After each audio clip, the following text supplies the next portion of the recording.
Assalamualaikum warahmatullahi wabarakatuh.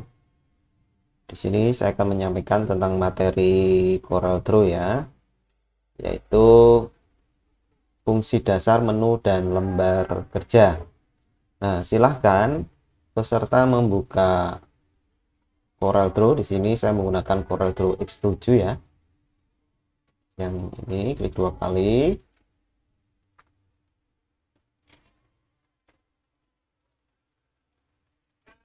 Kemudian kalau ada muncul welcome screen seperti ini, di close saja. Kemudian untuk membuat lembar kerja, silakan pilih file, pilih klik new atau menggunakan new dokumen. Kemudian silakan diberi nama berkasnya, ukuran kertasnya. Di sini sudah disediakan ukuran kertas letter, tabloid, government legal, government letter, envelope, kemudian ada web banner 120 dikali 60 pixel, kemudian ada A0, A1, A2, A3, A4, A3 extension, kemudian ada F4 ya. Untuk ukuran B itu B0 sampai B5. Di sini saya contohkan, saya akan menggunakan kertas A4. Kemudian klik OK. Nah, ini adalah tampilan lembar kerja atau kertas dari aplikasi CorelDRAW. Nah, kita akan mengenal menu CorelDRAW. Yang pertama adalah yang atas ini disebut dengan menu bar. Ya, ada file, edit, view, dan seterusnya. Kemudian yang bawah ini ada ikon new, ikon open, kemudian ikon save, ikon printer, dan seterusnya. Ini disebut dengan standar bar. Yang ini itu adalah zoom atau perbesaran kertas. Ada pilihan to page, kemudian ada pilihan to width, ada pilihan to height ya.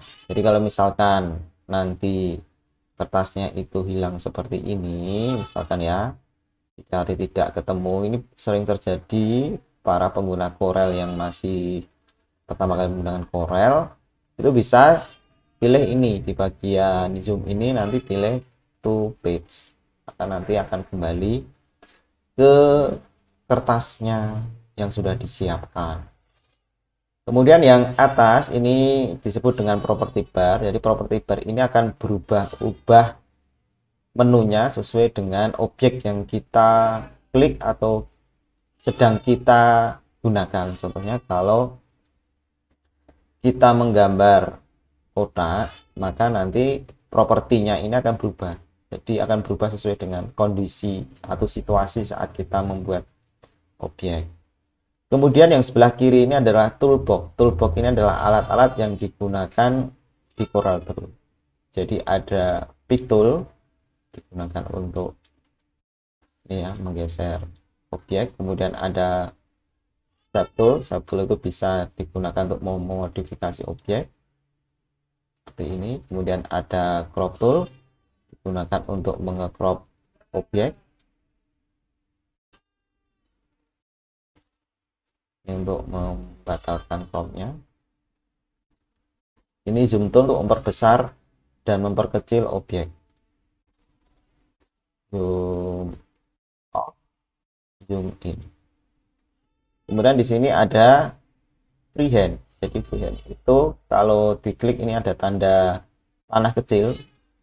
Itu ada pilihan, ada freehand itu terdiri dari freehand, 2 point line, ada bezier, ada pen, ada B-spline, B-spline, polyline, ada 3 point curve, ada smart drawing. Jadi intinya freehand itu intinya semua tool ini digunakan untuk menggambar satu garis ya.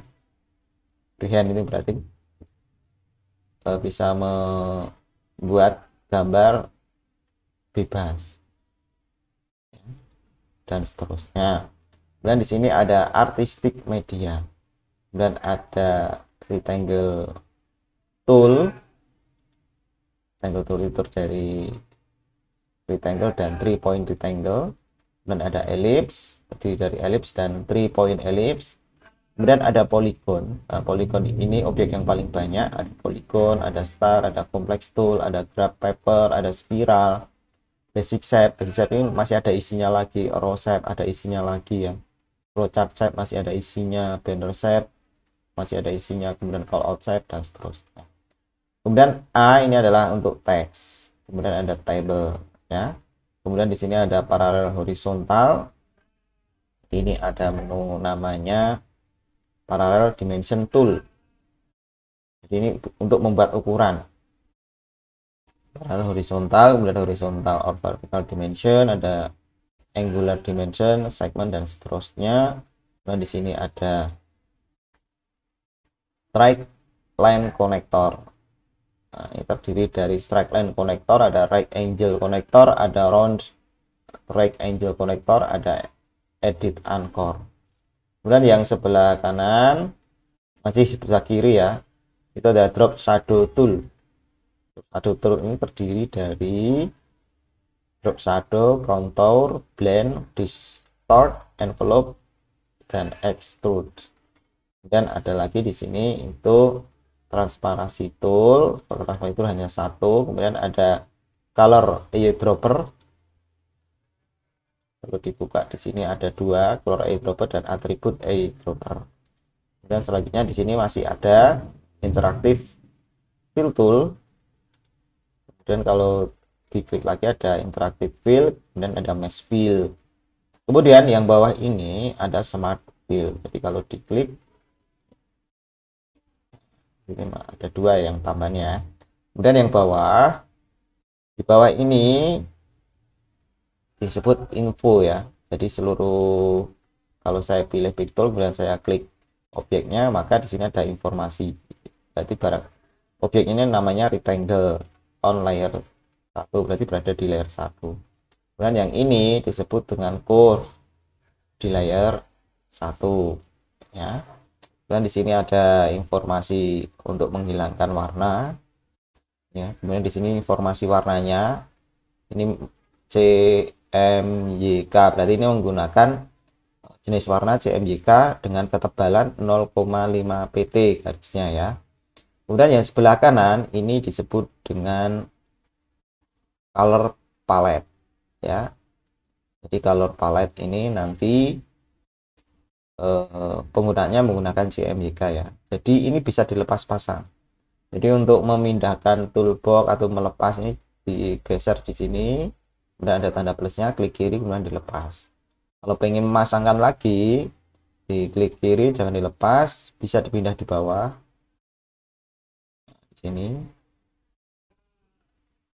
bisa pindah di samping, bisa pindah di atas. Nah, intinya semua objek, semua toolbox, semua tool yang tertampil di sini itu bisa dipindah-pindah ya. Saya akan pasang di sebelah kanan. Oke. Selanjutnya, hints ini adalah informasi jika mau menggunakan tool.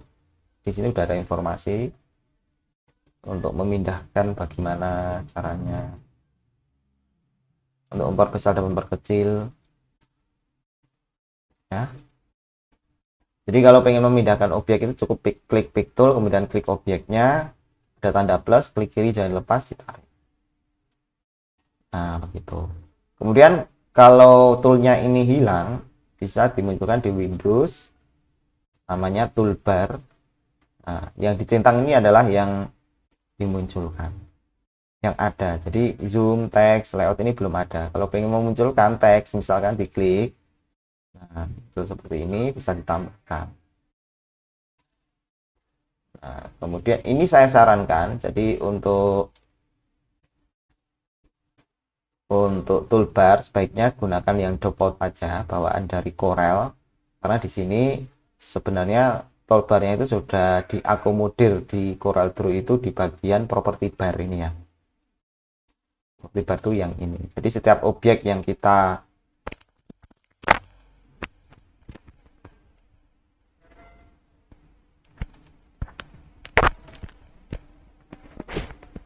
akan gunakan itu sebenarnya sudah siap di sini semua. Nah, kemudian untuk di kertas ya, dipilih Pick Tool, kemudian klik kertas atau lembar kerja. Nah, di sini ada orientasi kertas. Orientasi kertas itu ada portrait, ada landscape. Ya, kita pilih portrait. Ini landscape. Kita pilih portrait.